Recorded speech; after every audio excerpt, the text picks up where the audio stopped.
No sé si ya lo veis. Mm. Vale, perfecto. Bueno, pues vamos a hablar de los locos años 70. De los años 70 que todo el mundo dice que no pasó nada y vamos a ver que pasaron muchísimas más cosas y que muchas de ellas incluso las vamos a recordar, ¿no? Pero yo creo que antes de empezar, ¿no?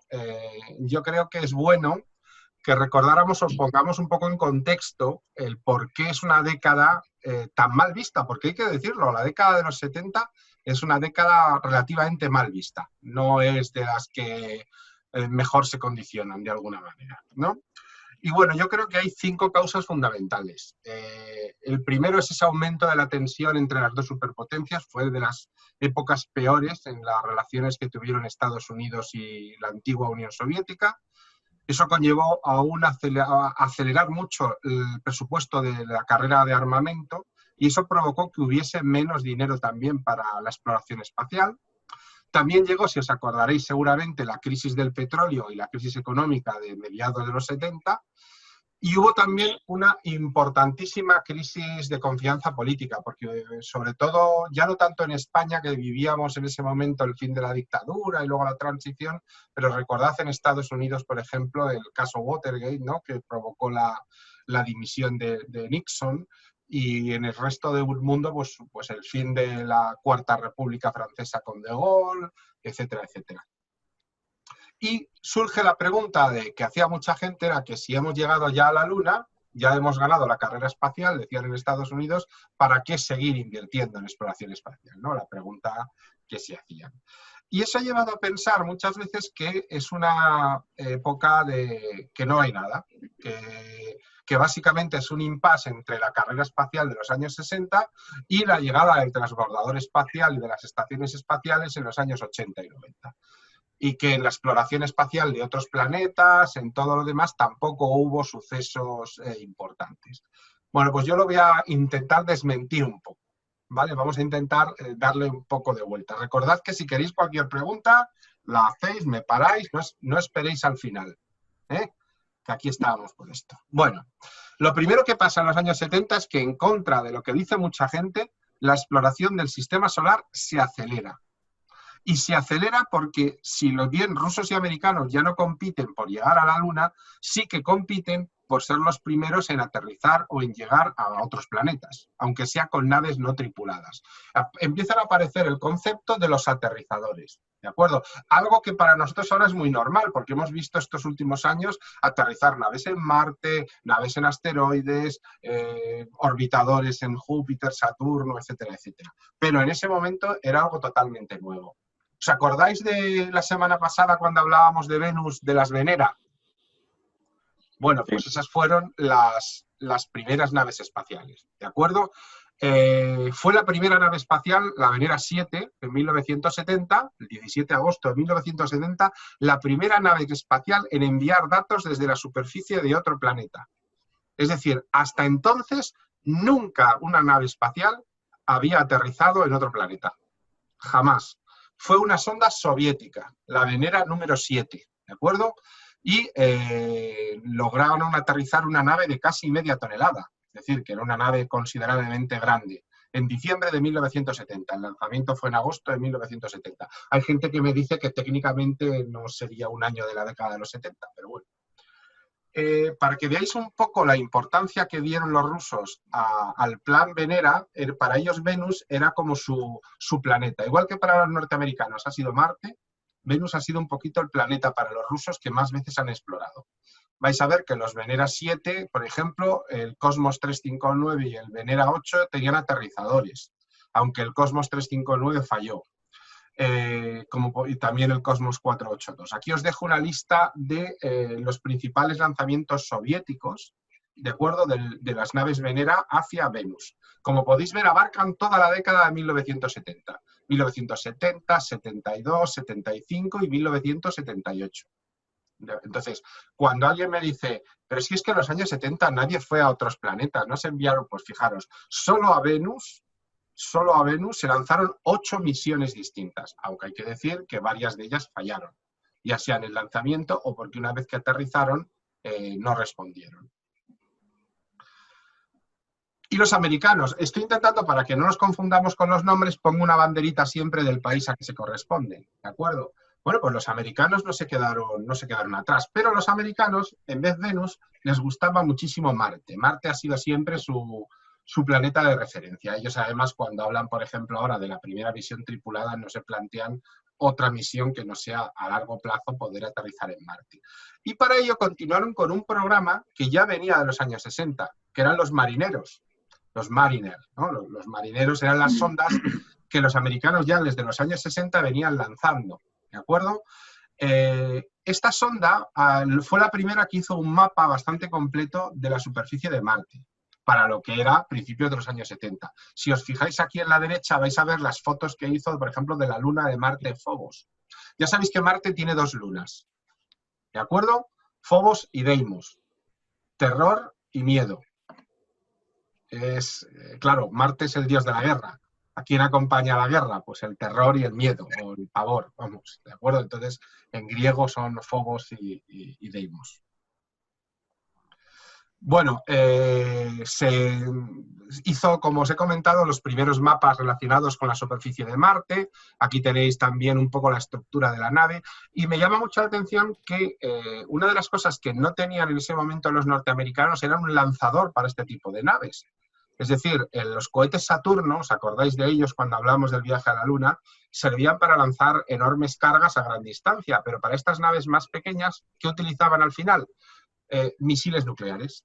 Les quitaban la cabeza nuclear, donde iba el arma atómica, y ponían el satélite. Y reciclaban un arma de destrucción masiva en una especie de lanzador astronómico. Yo creo que era una forma bastante buena de reciclar un arma, desde luego. Posteriormente lanzaron el Mariner 10, que en este caso no fue a Marte. ¿Qué nos queda en el sistema solar interior? Venga, ¿qué nos queda? Marte, Venus... Mercurio, el planeta más cercano al Sol, ¿de acuerdo? Como no a ninguna nave espacial se había aproximado a él hasta entonces, ¿no? Noviembre de 1973 y llegó aproximadamente entre marzo, bueno, en 1974, aunque también en 1975. Hizo varias revoluciones, ¿de acuerdo? Utilizando, recorriendo también alrededor de Venus en alguna ocasión. Fue la primera nave espacial que utilizó asistencia gravitatoria. ¿Os acordáis que la semana pasada también hablamos de ese tema? Es decir, para coger velocidad, dar vueltas alrededor de un planeta y luego salir lanzado a más distancia y de esa forma ahorrar combustible. Es lo mismo que una onda. Si cogéis una onda, le dais vueltas con la mano y cuando la soltáis, la onda sale a muchísima más velocidad que a la que vosotros le estabais girando. ¿Por qué? Porque ha cogido energía potencial gravitatoria, energía cinética gravitatoria. Bueno, aquí tenéis más o menos las Mariner, no eran nada especial. Como podéis ver, un par de paneles solares grandes, dos tipos de antena, de alta ganancia y de pequeña alta ganancia, y luego algún espectrómetro y un par de cámaras de televisión. Con eso, con una nave tan simple y con un ordenador que tenía la potencia de una calculadora Casio, no mucho más, lograban llegar hasta Venus y hasta Mercurio. Es decir, que hay que también poner en contexto esas situaciones. Bueno, aquí voy a hablar ahora de 4 naves espaciales en parejas, ¿de acuerdo? Que van a ser las dos Pioneer, la 10 y la 11, aunque hubo otras Pioneer anteriores, son las más destacadas, y por supuesto las Voyager 1 y 2. ¿Y por qué es importante que hablemos de estas sondas? Bueno, fueron las primeras sondas que salieron del sistema solar interior.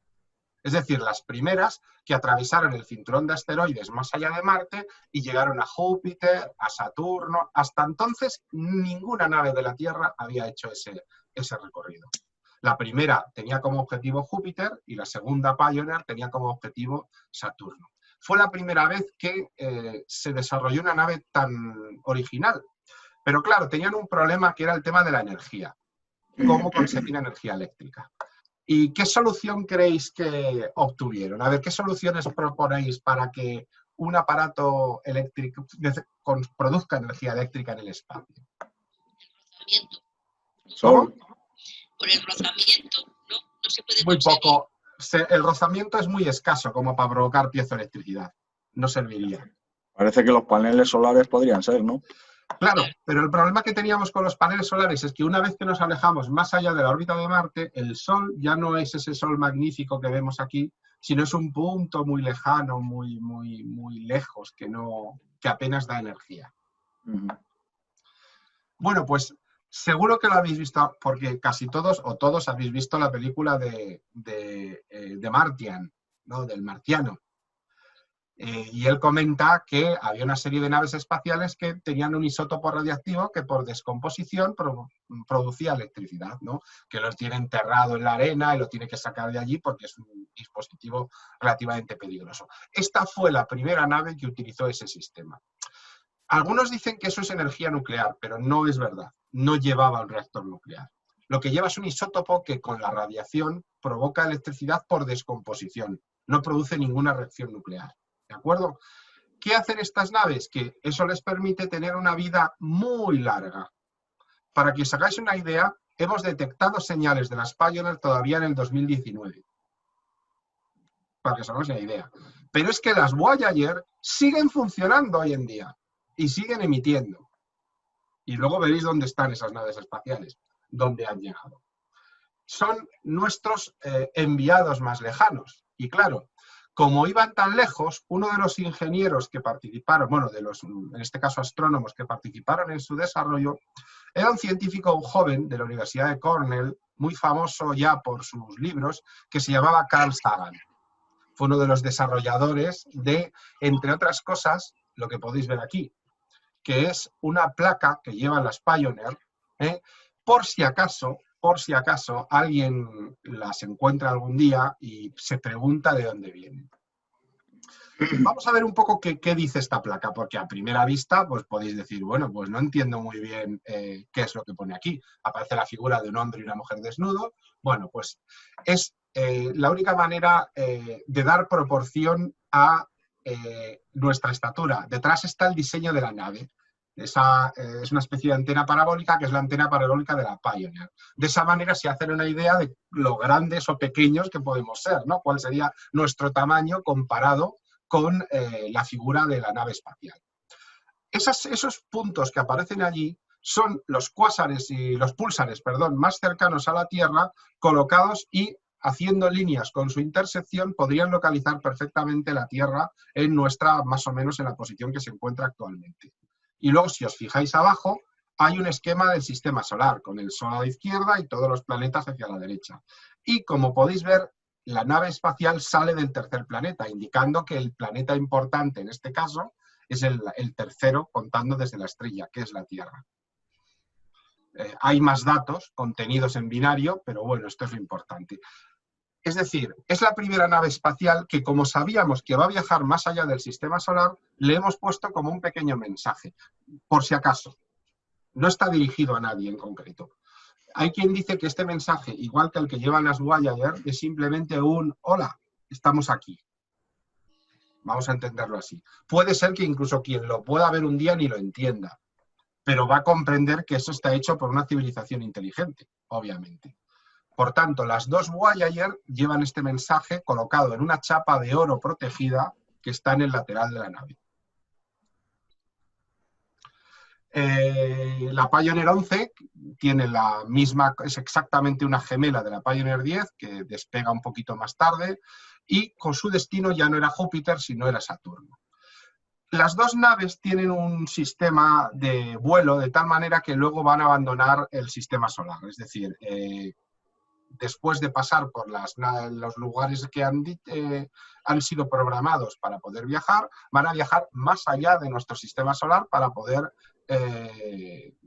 ser una especie de, a mí me gusta decir, de botella con un mensaje dentro, ¿no? Esa imagen de la botella que tiramos al mar con un mensaje. ¿De acuerdo? Pues eso serían un poco las Pioneer. No sé si tenéis alguna pregunta sobre esto. Voy a volver atrás, que igual esto os llama la atención. Uy, que lo cierro. ¿Ninguna? Pues avanzamos. Pues vamos con las Voyager, que yo creo que son las naves espaciales más avanzadas desde los años 70. Eran sondas muy grandes, casi no llegaban a 1 tonelada, unos 700 kilos de peso, pero como podéis ver, es una nave bastante importante. Lo más importante es que en el caso de la Voyager 1 sigue operativa en la actualidad. Y es la única nave de toda la historia que ha abandonado el sistema solar. Es decir, ha salido de lo que es el sistema solar. Hemos detectado que el 25 de agosto de 2012, a unos 19.000 millones de kilómetros del Sol, la sonda dejó atrás la heliopausa, es decir, el límite entre lo que sería nuestro sistema solar y el espacio interestelar. Es, por tanto, la nave más alejada de la Tierra. Sí. Santiago, perdona. Dime. ¿El sistema solar termina en la nube de Oort? No, técnicamente termina antes. Es decir, la nube de Oort se encontraría más allá de la heliopausa. Aunque sea parte de, rodea al sistema solar, sería como un cascarón que envuelve al sistema solar. ¿De acuerdo? Es decir, de acuerdo. El sistema solar acaba en la heliopausa. La heliopausa es donde la energía del Sol deja de ser más fuerte que la energía que nos llega de otras estrellas. Y es como, para entenderlo, el límite de la atmósfera de la Tierra. Cuando la atmósfera de la Tierra ya no tiene ningún resto, pasamos a decir que estamos en el espacio exterior. Pues cuando pasamos la heliopausa, decimos que pasamos a estar en el espacio interestelar. Sí. Entonces, ¿la Voyager ha llegado a la nube de Oort? Oh, que va, todavía no. Creemos que llegará en 300 años. ¿En 300 años? Sí, dentro de unos 300 años. Ten en cuenta que la nube de Oort está a 1 año luz de distancia de la Tierra. Vale. Entonces, y tardará más de 10.000 años, probablemente 17.000 años. En pasar la nube. Sí, o sea, para que tengas una idea. Tened en cuenta que esta nave, aunque se mueve a una velocidad relativamente alta, no es nada comparado con la que se mueve, con el tamaño de estos objetos. En este gráfico de la izquierda os dejo un poco el movimiento que hicieron la Voyager 1 y la Voyager 2. Como podéis ver, la Voyager 2 se programó para que pudiera pasar también alrededor de Urano y de Neptuno. Fue la primera nave espacial que, además de recorrer la órbita en Júpiter y en Saturno, también pudo ver los otros dos gigantes del sistema solar. Mientras que la Voyager 1, una vez que pasó por Saturno, directamente salió lanzada, aprovechando la asistencia gravitatoria, salió lanzada hacia el espacio exterior. Eso se dice trayectoria hiperbólica, porque tiene una hipérbole, forma una hipérbole el movimiento, mientras que la otra forma una especie de parábola, ¿de acuerdo? Como podéis ver, solo la Pioneer 10, la Pioneer 11, la Voyager 2 y la New Horizons, una de las últimas, que era la que iba hacia Plutón, van a ser sondas interestelares. Y, como también podéis ver, ahí os digo que tenían 3 generadores termoeléctricos de radioisótopos. Se cree que podrían estar activos hasta el año 2025. Bueno, como las Pioneer, las Voyager llevan también un mensaje, pero en este caso llevan un mensaje grabado. Es un disco de gramófono. Un disco, en este caso, no es de vinilo. Es un disco grabado en una aleación de oro. Y que tiene grabaciones de sonidos de música clásica, de todos los idiomas de la Tierra. Bueno, graba también imágenes, incluso, en codificación, aunque no tienen muchísima calidad. Pero bueno, también es un mensaje que se ha lanzado allí. No sé si vamos a poder oírlo, pero lo voy a poner en marcha para que veáis un poco lo que va sucediendo.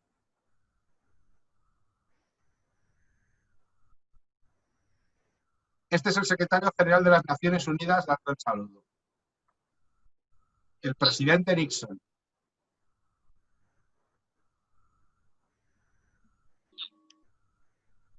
No se le oye.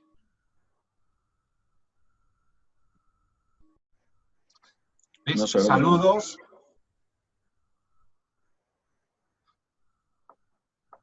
Incorpora música clásica.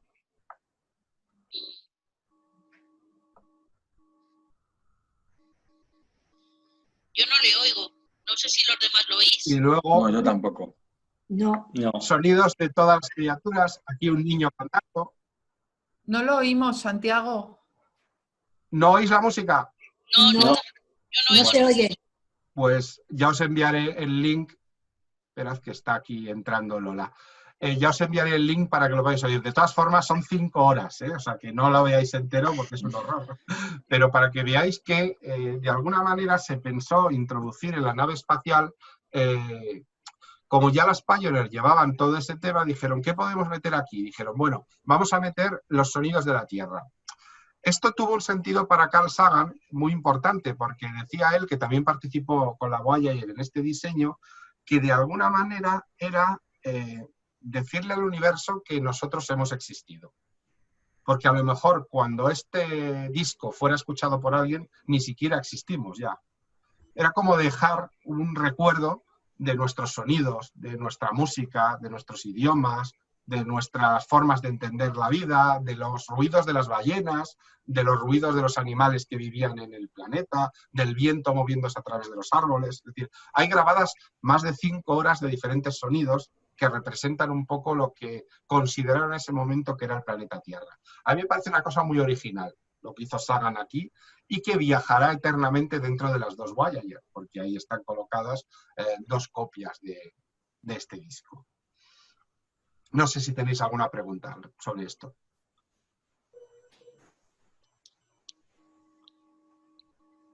Bueno. Hola, yo acabo de llegar. Sí, hola, Lola, perdona, bienvenida. Ya, no, que no te quería interrumpir, nada. No te preocupes. No te preocupes. Bueno, el disco por el otro lado tiene también las mismas instrucciones y alguna más avanzada que llevaba la Pioneer para poder localizar la Tierra. Y bueno, como os decía, aquí tenéis algunas de las imágenes. Por ejemplo, esas son las nubes de Júpiter con la gran mancha roja. Y aquí tenéis el lanzador Atlas que se utilizó para despegar de la Tierra, ¿no? En 1977, en el caso de la Voyager 2. Es decir, bueno, y por supuesto, 2 fotos que a mí siempre me han parecido realmente espectaculares. La primera es una cosa curiosa porque nunca habíamos visto esto antes. Ninguna nave espacial había hecho esa foto, la de la izquierda. La Luna y la Tierra fotografiadas a la vez. Curiosamente, porque aunque las Mariner, las Venera, todas habían ido lo suficientemente lejos, ninguna había girado sus cámaras para poder hacer estas fotos, para ver lo que dejaban atrás, ¿no? Como cuando un barco se va del puerto y ve esa imagen. Entonces, lo que hicieron desde el JPL y desde Houston fue decirle a la Voyager que girara sus cámaras 180 grados y hiciera una foto mientras se alejaba de la Tierra poco después del lanzamiento. Y esa es la primera vez en toda la historia que tenemos una imagen a la vez real de la Luna y de la Tierra. Esto se lo podéis enseñar a un terraplanista. Qué chulo. Bonita en la Tierra, ¿eh? Y a la derecha tenéis quizá una de las fotos también. Esta foto no es muy conocida, pero es una foto que en ciencia se habla mucho, que es el famoso punto azul, que realmente es azul, aunque no os lo aparezca en la foto, que hizo la Voyager. Ese puntito que está redondeado en azul es la Tierra, vista desde Saturno. Ostras.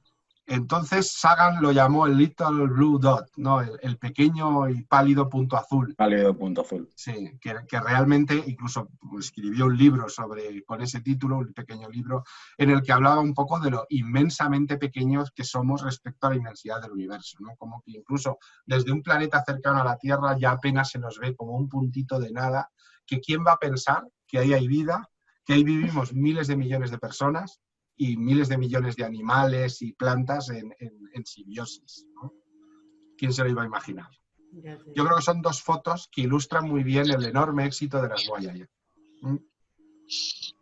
Bueno, otra de las cosas curiosas fue que si los años 60 Cabo Kennedy fue un poco como la gran base de lanzamiento famosa en todo el mundo, en los años 70 y después en los 80 y 90 esto se traslada a Baikonur, ¿no?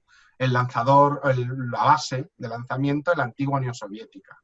Y esto es un cambio muy radical, porque para que os hagáis una idea, por cada lanzamiento de Cabo Kennedy se hacían 12 en Baikonur. La proporción era de 12 a 1. Era una barbaridad de diferencia. Y eso también daba un poco la imagen de la enorme fiabilidad que tenían los cohetes Soyuz, que todavía hoy en día se siguen utilizando. Es decir, todavía hoy en día los cohetes que van a la Estación Espacial Internacional siguen siendo los mismos lanzadores Soyuz, ¿no? Es lanzador Soyuz, aquí lo tenéis montado en la estructura de lanzamiento, con su sistema de cohetes múltiple. Cada uno de estos cohetes se corresponde más o menos con este modelo que tenéis aquí.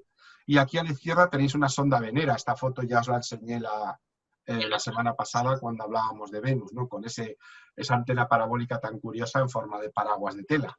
No se molestaba ni siquiera en hacerlo. Paraguas. No, es que es un paraguas, va plegada como un paraguas y luego se abre. O sea, realmente era una solución muy lógica para llevar la antena parabólica. O sea, tenía su lógica, ¿vale? Recordad que Baikonur no está en Rusia, está en Kazajstán, o como decimos en España, Kazajistán. Cuando oyen eso los kazajos se ponen de los nervios. Nunca digáis a un kazajo que es Kazajistán, porque no, es Kazajstán. Les molesta mucho que digamos Kazajistán. Eso suena fatal, es Kazajstán, ¿vale? Era una antigua república soviética. Para que os hagáis una idea, en el mapa lo podéis ver, Baikonur está no muy lejos del catastrófico mar de Aral, del casi ya desaparecido mar de Aral, y es una base enorme, mucho más grande que Cabo Kennedy. A pesar de que siempre la fama se la ha llevado Cabo Kennedy, realmente la base, como aquí podéis ver, por ejemplo, una de las plataformas de lanzamiento, hay varias como esta es un poco la principal, donde se coloca el cohete poco antes del lanzamiento. Y bueno, aunque no tenga sonido, sí que podemos ir mientras hablamos. Aunque no lo oigáis, pues podéis ir viendo un poco cómo se va preparando el cohete, para que se transporta en tren. Pues bueno. Madre mía, qué tremendo. Es un tren tremendo, porque lleva el cohete a bordo. Ostras, qué bueno. Pero el tren parece una máquina destartalada casi, y fíjate todo lo que arrastra. Madre mía. Sí. Pues para que os hagáis idea, todos los lanzamientos de la Soyuz empiezan con este proceso. El llevado en el tren desde la estación de montaje, como podéis ver, van locomotoras por delante y por detrás, son locomotoras diésel tremendamente potentes para poder mover el cohete, y lo van a situar correctamente sobre la plataforma de lanzamiento.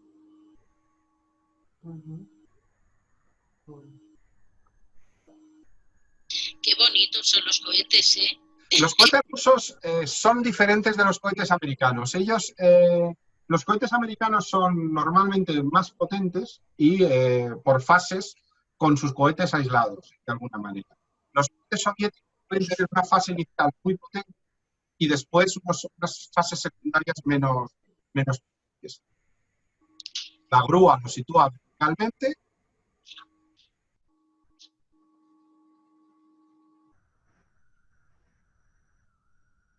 Y ya tenemos el cohete preparado para el lanzamiento. Bueno, y aquí vais a tener a alguien conocido. ¿Quién es? ¿Sabéis quién es?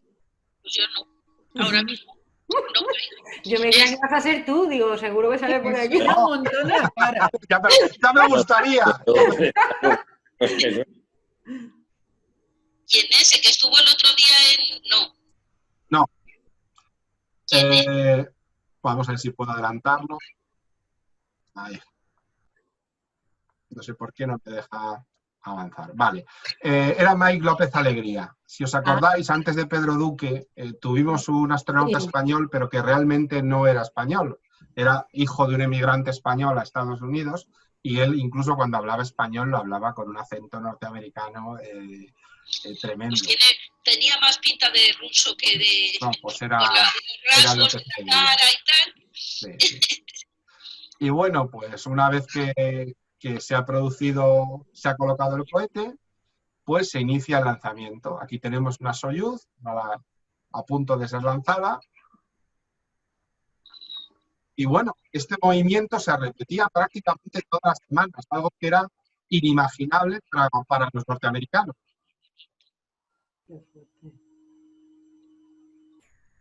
Es que es precioso el verlos despegar, ¿eh?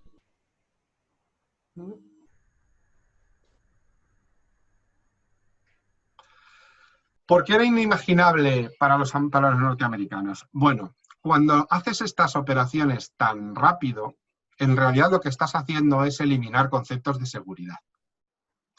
Es decir, lo que hacían los rusos era, bueno, tú súbete que esto funcionará, básicamente. Algo que en Estados Unidos era inimaginable.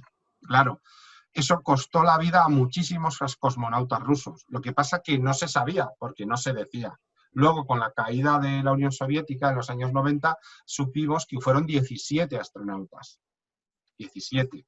Pensad que en ese tiempo las únicas pérdidas humanas que tuvieron los norteamericanos fueron los 3 astronautas que murieron en el incendio del Apolo 1. Hablo antes de la época de los transbordadores. ¿De acuerdo? Y como podéis ver, lo que hacían era utilizar un cohete que normalmente funcionaba bien, pero en realidad cada día jugabas a un sorteo. Y conforme hacías más lanzamientos, más papeletas cogías del sorteo de que algo fallara. Y al final el sorteo te tocaba. O fallaba el cohete, o fallaba el reingreso, o fallaba cualquier cosa, ¿no? Entonces, Es como la vacuna de Putin. sí, la Sputnik. Exactamente La lo Sputnik. mismo. Efectivamente, efectivamente. A ver, buen ejemplo. Bueno, también os dejo un comentario, o vamos a hablar un poco de las estaciones espaciales, porque todo el mundo cree que la primera estación espacial en existir fue la Estación Espacial Internacional. Se nos ha olvidado la Mir. ¿Os acordáis de la Mir, de la estación Mir, en los 80? Porque se cayó, al final terminó cayéndose ahí a pedazos entre Australia y el Pacífico. Pues resulta que antes de la Mir, y por supuesto antes de la ISS, tuvimos estaciones espaciales, y las tuvimos en los 70, y no fue esta de 2001 que veis en la pantalla, no, ya nos hubiera gustado tener esta estación espacial, incluso hoy en día, ¿no? Que pudiéramos viajar a ella, ¿no? La primera estación espacial en construirse y en funcionar fue rusa, de nuevo, la Salyut 1. ¿Qué era la Salyut 1? Pues era un módulo de un cohete que habían acondicionado para que vivieran los astronautas y le enganchaban una Soyuz para ir y por si acaso para salir corriendo. Y ojo que tuvieron que salir corriendo en 2 ocasiones, ¿eh? O sea que no creáis que esto era como un poco de decir, era como si dices, bueno, toma, vas a vivir en un autobús y le engancho el remolque y si te pasa algo te metes en el remolque. Era básicamente eso. Pero realmente hubo varias Soyuz que orbitaban a unos 200 kilómetros sobre la Tierra. Hoy en día sabemos que incluso algunas secretas que se utilizaban para espionaje, es decir, que se utilizaban luego telescopios para poder observar bases militares, para poder tomar fotos de puertos y ciudades, etcétera, etcétera.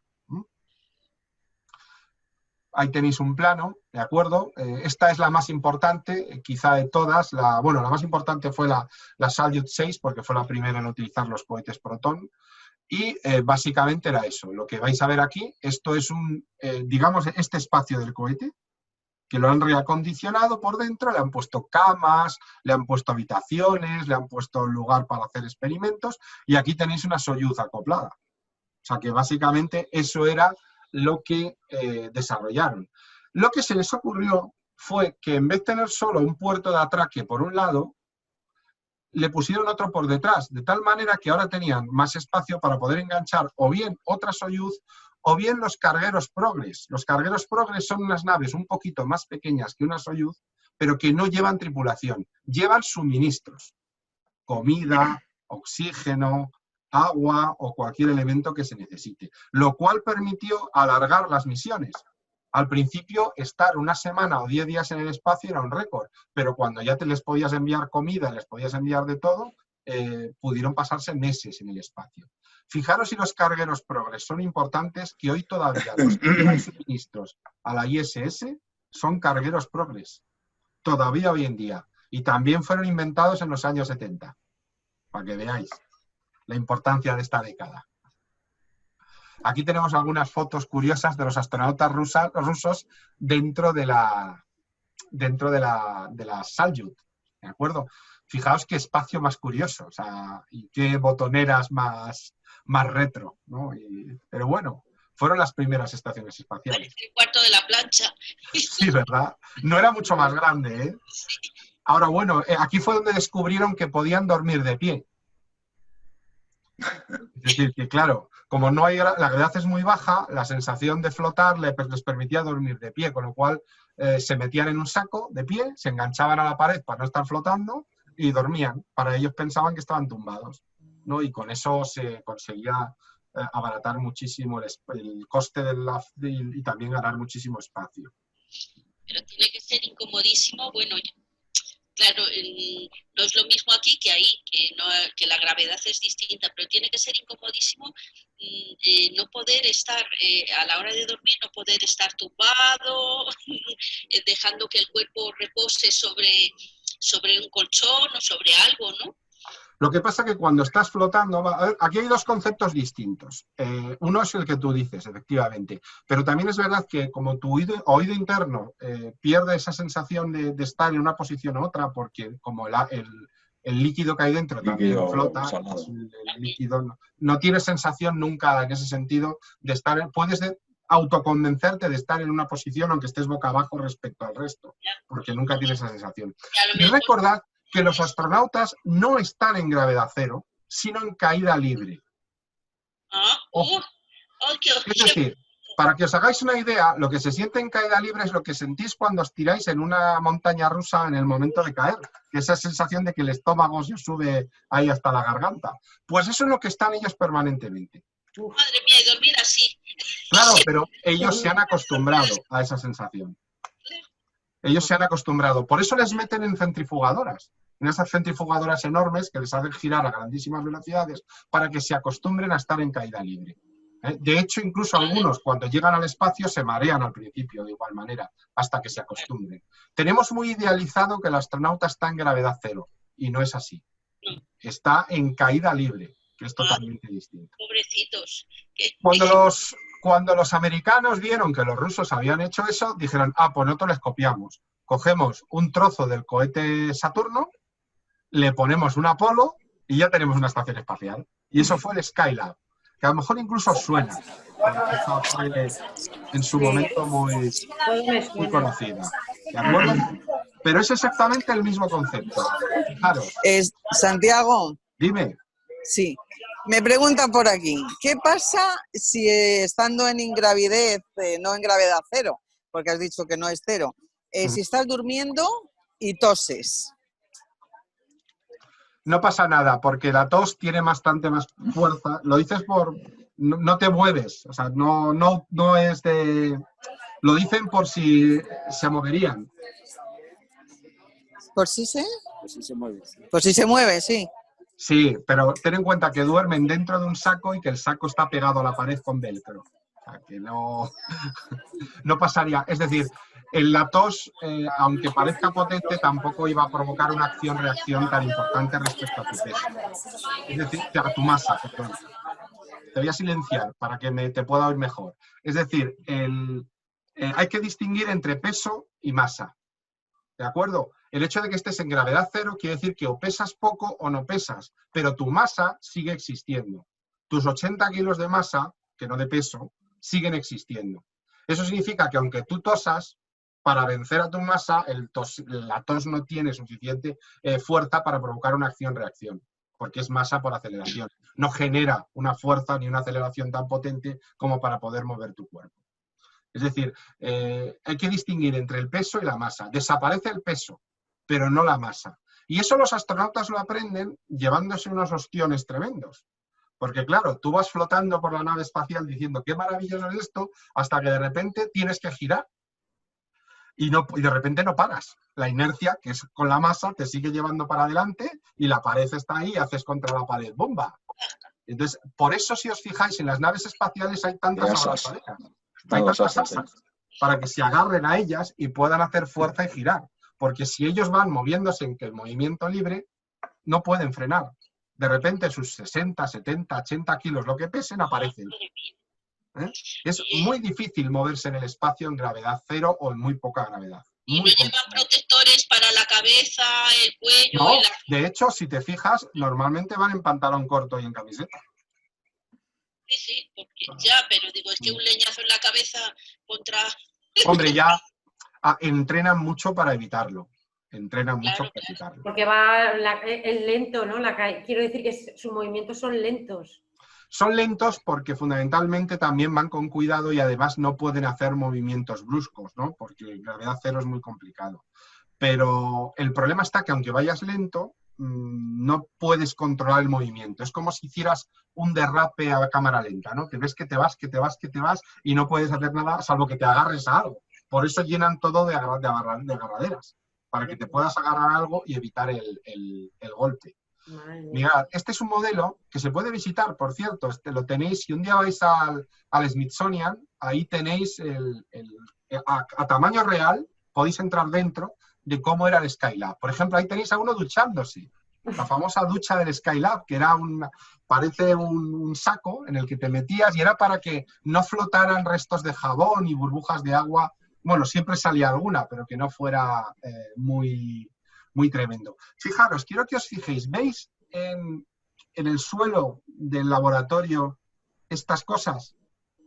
Estas estribos. Para Para pies. anclarse. Ahí metían los pies para no flotar y quedarse de pie, para que no se subiera. Te has quedado. ¿Eh? Así se podían mover. Y luego, bueno, bicicletas de entrenamiento, zonas de entrenamiento. Aquí tenemos también zonas. Es decir, el Skylab era bastante grande. Ya empezábamos a ver una instalación bastante considerable. Tened en cuenta que el cohete Saturno era el cohete más grande que se había construido, con lo cual los espacios dentro del Saturno eran absolutamente enormes. ¿De acuerdo? Santiago, Dime. ahora, no sé, lo de la ducha me descoloca un poco, porque ahora yo creo que no tienen duchas. No tienen ducha. En la ISS no tienen ducha. Se lavan con unas esponjas jabonosas con agua que se mojan y se lavan de esa manera. Pero no hay una ducha. La ducha dio muchísimos problemas, muchísimos problemas. Era inevitable que salieran burbujas de agua y jabón constantemente. Había que tener una especie de aspirador de aire, de extractor, que las absorbiera para que no estuvieran flotando por toda la estación espacial. Con lo cual, al final, en la ISS y en la Mir también, se decidió que eran las esponjas estas de hospital, que se utilizan para lavar a enfermos, básicamente. Es como ellos se limpian. Claro, sí. Pues cuando lleguen aquí, por mucho que se limpie con esas esponjas, no va a haber quien se acerque, porque si se tiran varios meses, quiero decir... Pues sorprendentemente no te tiene creas. por qué, no tiene por qué. No, si te lavas bien Lo y único ellos es saben pelo. hacerlo, Bueno, y encima... claro, a lavarse con una esponja sin agua y sin nada. No, agua ahí. La esponja Agua y ahí. echa agua. Bueno, Lo que no puedes es ducharte con una pera encima, vamos, para entenderlo. Eso es como cuando...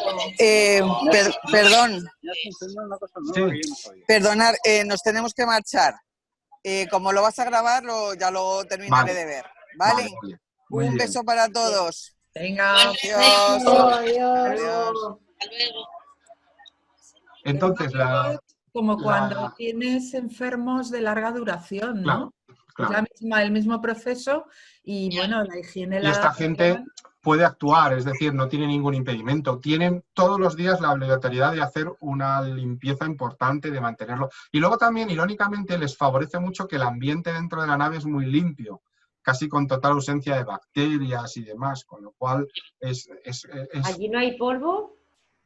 sí, pero por una sencilla razón. El polvo, ten en cuenta que lo que pasa es que hay mucho menos. Fundamentalmente el polvo en nuestras casas son restos de piel humana. Es verdad, ya. Restos de piel humana. Las humanas, es verdad. Sí, y Pero- si tenéis un animal, también de los animales, Claro. obviamente. Pero si van tan protegidos, los restos de piel humana no habrá tantos. No hay tantos, pero sí que hay polvo, ¿eh? Sí que se acumula polvo. Mm. Hay que pasar la mopa y el pronto de vez en cuando. Es inevitable. Lo pasan entonces, ¿no? ¿O qué? Sí, limpian, sí. Tienen Sí. así- Cuadrante, lo pasan por cuadrante. Exacto. Bueno, para que una cosa como graciosa es que la última pieza del Skylab cayó sobre territorio de Australia y se le puso a la NASA una multa de $400 por arrojar basura en territorio público. Cayó en una zona desértica, pero en ¿Cómo? territorio, y se le puso una multa. ¿Pero ¿Puedes la repetir? cobraron efectivamente o tenían Seguro que inmunidad sí. diplomática? Seguro que sí. No, que se estrelló una pieza sobre Australia y en Australia les puso a la NASA una multa por tirar basura en una zona pública. Muy bien.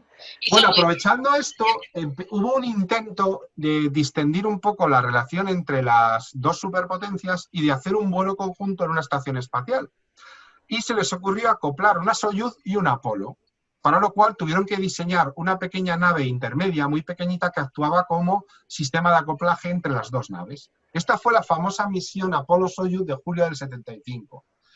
Fue la última misión del programa Apolo, por cierto, y volaron 3 astronautas americanos en la nave Apolo, que fueron Thomas Stafford, que era un veterano, Vance Brand, un novato, y el astronauta de los originales de la Mercury, que nunca había volado, Dick Slayton, porque tenía una arritmia cardíaca, y en los años 60 no le dejaron volar, pero en los 70 sí.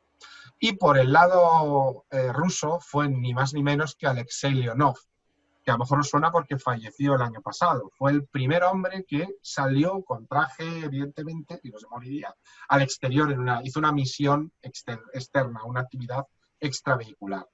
Y le acompañaba Valery Kubasov. Os dejo aquí las fotos de los 5 astronautas. Y bueno, como podéis ver, fue una misión conjunta en la cual la nave Apolo se acopló con la nave Soyuz. Hubo mucha guasa con este tema. Veréis por qué. Desde el principio, los ingenieros rusos, que eran muy graciosos, decían que el Apolo iba a violar a la Soyuz. Porque decían que el Apolo era un mostrenco enorme, así americano, cachas, ¿no? Y ellos habían diseñado su Soyuz con las curvas de una mujer. Como podéis ver, tiene estructuras redondeadas, ¿no? Sí. Y hubo muchísimo cachondeo con el acoplaje del Apolo y Soyuz, ¿no? Pero bueno, quizá siempre pongo esta misión porque me parece que fue de las pocas veces hasta la actualidad. En la actualidad, el que vuelen norteamericanos en naves rusas es una cosa absolutamente normal, ¿no? Pero en ese momento, en plena Guerra Fría, era una cosa absolutamente increíble, ¿no? El hecho, fijaros qué importante fue que los astronautas rusos se entrenaron en los cuarteles de la NASA, que los astronautas americanos fueron a Moscú a entrenarse con los astronautas o cosmonautas rusos, ¿no? Aprendieron mutuamente inglés y ruso para poder comunicarse mejor. Se hicieron las fotos conjuntas y bueno, aquí tenéis la imagen del famoso apretón de manos entre Slayton y Leonov en el momento de que se abren las compuertas y los astronautas se comunican. Estuvieron 44 horas acoplados, unos 2 días. De todas formas, era ya casi el final de la Guerra Fría, ¿verdad? No, 1975, ¿eh? No. Quedaban muchos años de Guerra Fría y de Afganistán y de muchas historias, ¿no? Aquí, fijaros, Leonov y Slayton hicieron una amistad muy importante que duró incluso hasta que fallecieron ambos. Aquí tenéis los lanzamientos de la Soyuz y de la Saturno con el Apolo. La misión desde Houston, y aquí tenéis curioso porque esto, aunque fue el presidente Nixon el que lo puso en marcha, cuando se hizo Nixon ya había dimitido y por lo tanto fue Gerald Ford, que fue el vicepresidente Ford el que le sustituyó, el que finalmente pudo hablar con todos los astronautas desde la propia Casa Blanca. Yo creo que fue una misión que puso un poco de positividad, ¿no? En una década en la que ambas superpotencias estuvieron enfrentándose de una manera constante. Y bueno, Marte, muchísimo Marte. Decíamos antes de que habíamos explorado los planetas, pero es que hubo una serie de misiones a Marte que hemos olvidado y que fueron muy, muy importantes. Por ejemplo, la Mars 6 fue la primera nave espacial que aterrizó en Marte. Desgraciadamente, dejó de funcionar después del aterrizaje, pero dio el ok al aterrizaje, con lo cual aquí tenemos la primera nave que se posó sobre Marte, fue también soviética. Pero lo más novedoso fueron las sondas Viking, los Vikingo 1 y la Vikingo 2, que en 1977 posaron estas naves enormes que tenían ya un laboratorio, a que os recuerdan un poco a las que hemos visto en los últimos años, ¿no? Pues fijaros, estamos hablando de algo que se hizo hace más de 30 años, hace 40 y tantos años ya, que se hicieron estos aterrizajes, ¿no? Y ya obtuvimos imágenes como esta. Esa es una imagen real de Marte, tomada por la Viking. Aquí tenéis más imágenes. Ese terreno rojizo, que recuerda mucho a los grandes desiertos de la Tierra, ¿no? Aquí veis las paladas, ¿no? Que dejaba la pala extensible, tiene una pala telescópica para recoger muestras y retirarlas y poder analizarlas. Y esta foto... ¿Perdona? Dime. ¿Esa diferencia de color de una zona roja y en otra zona totalmente gris? No, ambas son rojas. Lo que pasa es que una le está dando el sol y a la otra no.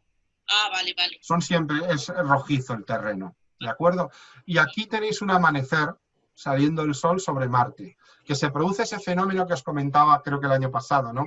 Que en el cielo, como podéis ver en estas fotos de arriba, es de color rojizo durante el día, pero en el amanecer y en el atardecer es azul, como el de la Tierra. Justo lo contrario que en la Tierra. ¿Os acordáis que la Tierra es azul normalmente, pero en los amaneceres y en los atardeceres tiene esas tonalidades naranjas? Pues en Marte es lo contrario. Cuando Marte se parece más a la Tierra, como podéis ver aquí, con un cielo azul, es cuando sale o se pone el sol. ¿Y a qué es debido ese cambio de color? A la refracción. La refracción de la luz. Claro, hay muchísimo polvo, mucho más polvo en el ambiente marciano, porque su gravedad es menor y cualquier viento va a hacer que suba más el polvo, pero a la vez la atmósfera es mucho más tenue también, tiene mucha menos altura, lo que hace que en los momentos que el sol se está poniendo o saliendo, atraviesa muchísima menos cantidad de atmósfera que la Tierra y la refracción es menor.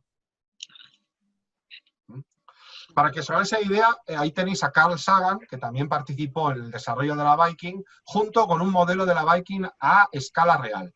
Como podéis ver, era una nave espacial bastante grande para la época, para ser una sonda robótica sin tripulación. Aquí os dejo también los aterrizajes de la Viking 1 y la Viking 2, comparado con los aterrizajes que se han ido produciendo posteriormente en esa zona de Marte. Y bueno, una serie de fotos fantásticas, ¿no? de Marte, ¿no? En blanco y negro y color, pero también en esta foto pequeña vais a ver hielo. En un anochecer bajó tanto la temperatura que se formó hielo, pero no es hielo de agua, es hielo de CO2. ¿Hielo de CO2? Sí, de dióxido de carbono. Sí, Hielo sí. seco. Esto lo conocéis porque seguro que habéis visto en discotecas o en actuaciones un humo que ponen delante de los cantantes que provoca como una niebla. Eso se hace con pequeñas piedras de hielo de CO2. El hielo de CO2 es mucho más frío que el agua. Suele estar a 30 grados bajo cero. Y cuando se deja al aire libre, sublima rápidamente y provoca una nieblina, que no es tóxica en absoluto, se puede respirar, y que se utiliza mucho en los festivales, en las actuaciones y demás, para producir una sensación de niebla. Por cierto, si un día veis hielo seco o lo enseñan, jamás lo toquéis con las manos. Te congelas. Se te No, quedan los dedos ahí no, a trozos. no te congelas, te quemas. Te quemas, sí. Te quemas. Es una quemadura lo que produce. No te congela la mano, te produce una quemadura y de tercer grado. Da igual que te produce el fuego. Pero en este caso es por el elemento contrario, por la temperatura tan baja a la que tiene. Hay que cogerla siempre con los guantes. Has dicho que está... 30 bajo cero, mínimo 30, pero puede estar a 100. Entre 30 y 100. Y Depende claro, del congelador en que lo traigan, claro. claro. Joder. Bueno, y otra cosa que también sucedió en los 70 fue la llegada de los asistentes de navegación. Y me diréis, ¿y qué narices es un asistente de navegación? Y yo os diré, por Dios, lo lleváis en el móvil, lo lleváis en el coche, lo lleváis en 1000 sitios. ¿Qué se desarrolla en los años 70? El GPS. El GPS, que originalmente se llamaba Navstar, era un elemento militar. Y los satélites NDS, GPS y GPS-SVN fueron los primeros lanzados en 1978 para que los militares norteamericanos tuvieran utilizable el GPS. Tened en cuenta que el GPS no se liberó para uso civil hasta 1991. Es decir, que durante más de 10 años, durante 15 años prácticamente, fueron los militares norteamericanos los únicos que tenían acceso al sistema de posicionamiento global. Pero es un invento de los años 70, no es un invento de la actualidad. No se sabe porque es algo, a mí me parece que es algo genial, que eso ha revolucionado todo. Sin GPS no existiría esta... Estoy de acuerdo, es una revolución absoluta. Es una revolución absoluta y funciona bajo un principio muy, muy simple, ¿no? Básicamente lo que tienes que tener, bueno, se necesitan que por lo menos 4 satélites detecten la posición. Y se usa un sistema llamado trilateración. Sistema de trilateración. De alguna manera, bueno, os lo explico aquí. Cuando se desea determinar una posición, pues 4 satélites reciben las señales indicando la hora y el reloj del reloj de cada uno de esos satélites, además de la información de las constelaciones que está viendo. Con base a esas señales, el aparato sincroniza el GPS que lleváis vosotros, su propio reloj con los de los satélites y mide la distancia a cada uno de los satélites y entonces triangula la posición. Eso lo hace en décimas de segundo. Y eso es lo que ha hecho, claro, las computadoras han avanzado tanto que el cálculo que antes tardaban 3-4 segundos, ahora lo hacen en décimas de segundo. La precisión que tiene es de 1 metro. 1 metro. Pero ojo, esa es la precisión del militar. El civil tiene una precisión de unos 5 metros máxima. ¿De acuerdo? Es el militar el único que tiene. Bueno, ahora tiene más precisión porque los europeos hemos lanzado los sistemas Galileo. Y el Galileo se combina con el GPS y eso nos da mucha más precisión porque aumenta el número de satélites y por lo tanto los cálculos son bastante mejores. Pero mucha gente me dice, es que el GPS es el invento del siglo XXI. Y yo digo, ¿cómo? Del siglo XXI. El GPS es un invento de mi década, de los años 70. Vamos a ser sinceros. Santiago, y hay... Perdón. Dime. ¿Hay algún área que se quede oscurecida por motivos militares? Por ejemplo, en el siglo XVI los portugueses tenían como secretos los mapas. Estaban en la plena época de los descubrimientos. Y los mapas militares siempre han sido secretos. Entonces esto les rompe todo. Porque una precisión de 5 metros sigue siendo una precisión excelente. Claro. No hay ningún sitio oscurecido para el GPS. Ninguno en el planeta. Otra cosa es que determinados mapas, por ejemplo Google Maps, pero eso es la aplicación del mapa, por ejemplo instalaciones militares o simplemente buscad el Palacio de la Zarzuela en Google Maps, no viene. Aparece una zona borrada. Ya. ¿Por qué? Porque son zonas restringidas. Pero eso no significa que el GPS ahí esté capado, digamos, no. Es decir, simplemente que el mapa, lo que es el mapa, no lo tiene el mapa de Google Maps. Pero lo que es la posición se puede calcular perfectamente en cualquier lugar de la Tierra. Entonces, con cualquier mapa y un receptor de GPS puedes localizarte sin problemas. Ahora sí, el control del sistema hasta hace nada, hasta que los europeos hemos entrado, lo tenía Estados Unidos. Eso significaba que se lo podían cortar a cualquiera. Los primeros minutos de la Guerra del Golfo, en el año 91, por ejemplo, los aviones iraquíes perdieron el GPS. Misteriosamente no. Simplemente Estados Unidos bloqueó la transmisión a sus aviones desde los satélites.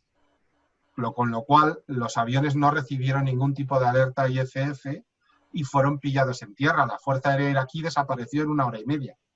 En 1 hora y media fue destruida, porque ni siquiera llegó a despegar, claro. Fue un ataque informático. Es decir, los americanos pueden hacer que el GPS le desaparezca a un país.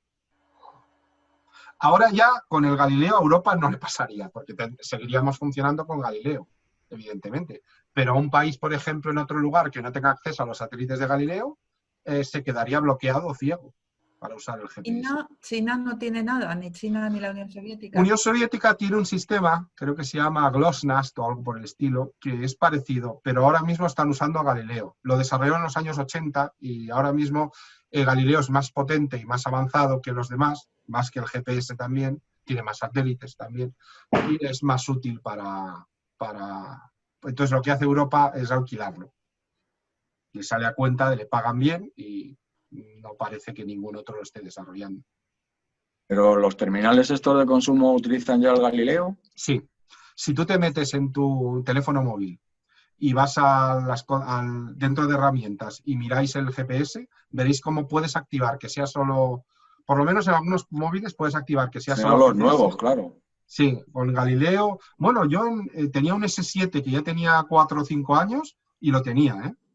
Ya tenía el que podías elegir o Galileo o GPS o una combinación de ambos.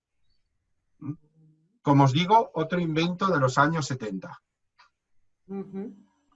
Y bueno, también en los años 70 sucede algo importante, que es que los viajes al espacio cambian radicalmente.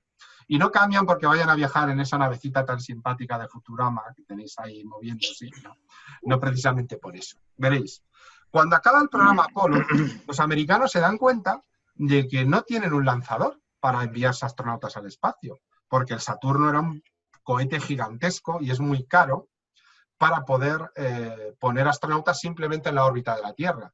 Y piensan, ¿cómo podríamos poner astronautas en órbita que fuera barato? Y se les ocurre inventar algo que despegara como un cohete, pudiera viajar al espacio y fuera reutilizable. Y varios ingenieros se les ocurre, bueno, pues es muy bien, hagamos un avión espacial. Es decir, lanzamos un avión con unos cohetes, el avión va al espacio, hace sus misiones y cuando vuelve a la Tierra aterriza como un avión convencional.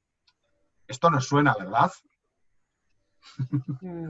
Esto nos suena. Fue la gran revolución que presentan a finales de los 70 los Estados Unidos, el transbordador espacial, que aunque su primer vuelo es en junio de 1981, en realidad el primer transbordador, que fue el Enterprise, que nunca llegó a ir al espacio, hizo vuelos de prueba desde 1977.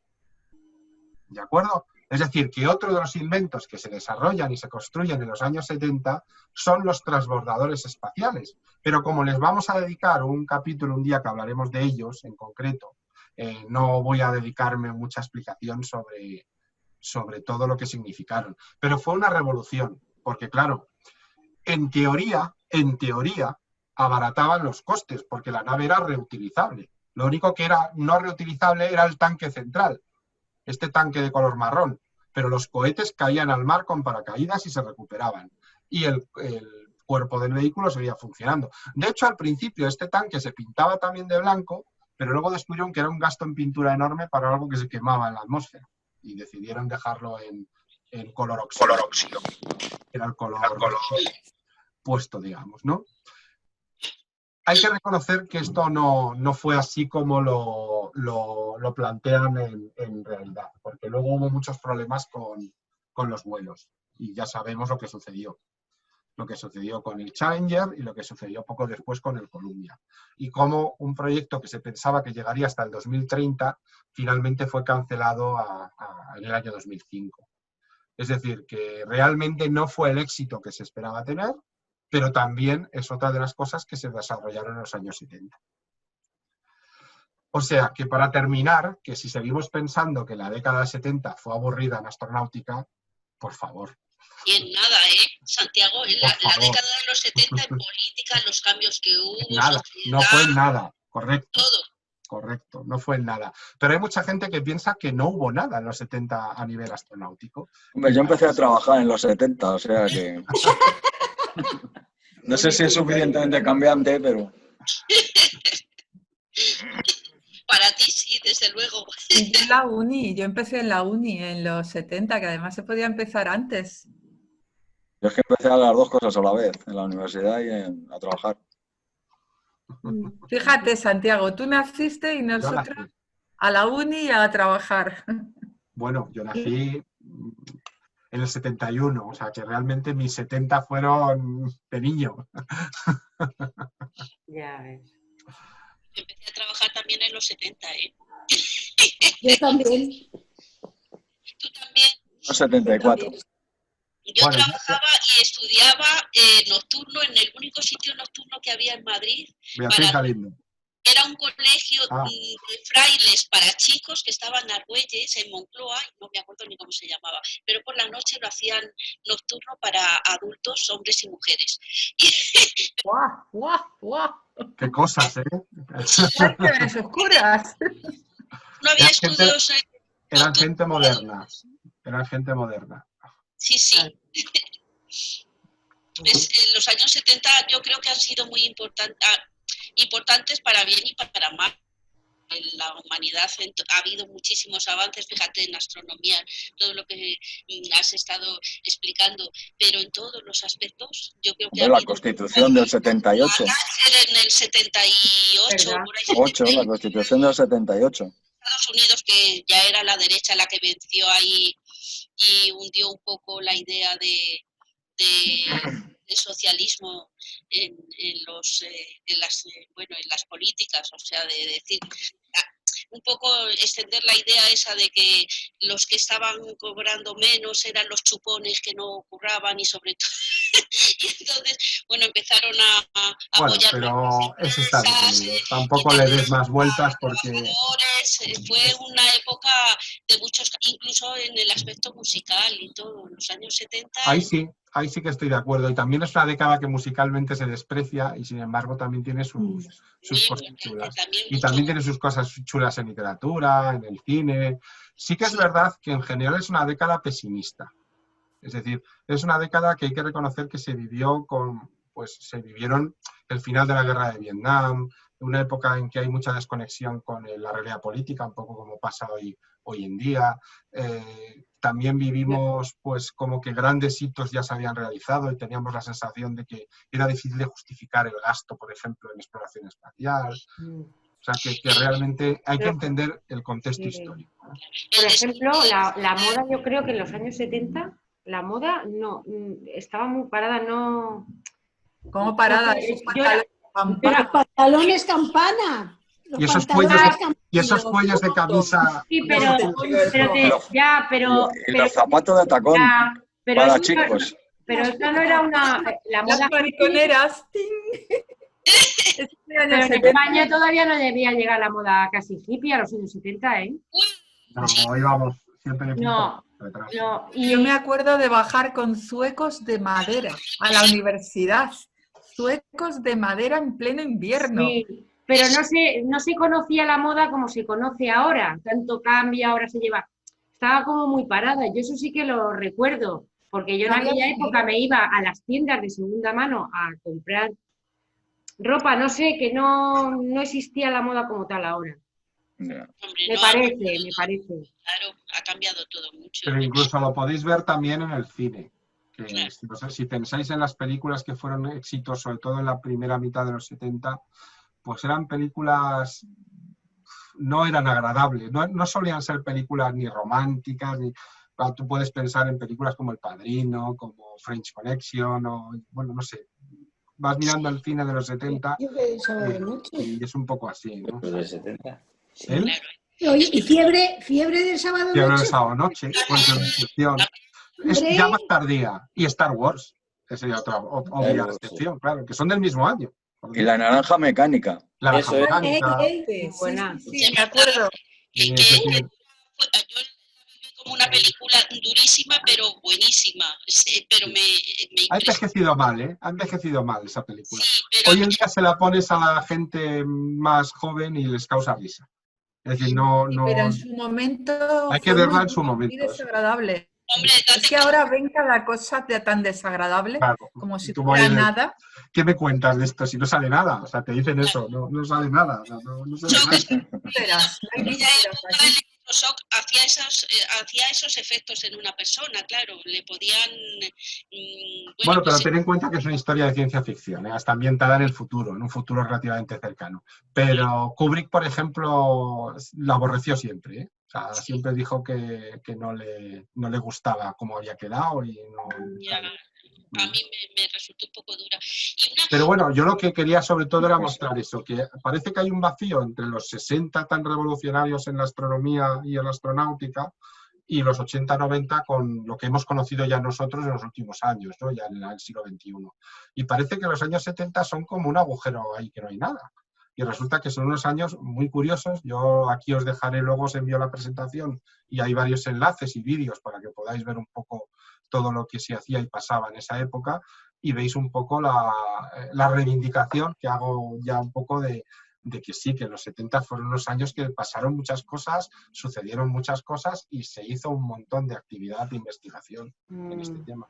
Está como muy calladito, ¿no? A lo mejor no se llama tanta publicidad. Seguramente, sobre todo en el caso de la Unión Soviética. Sobre todo en el caso de la Unión Soviética.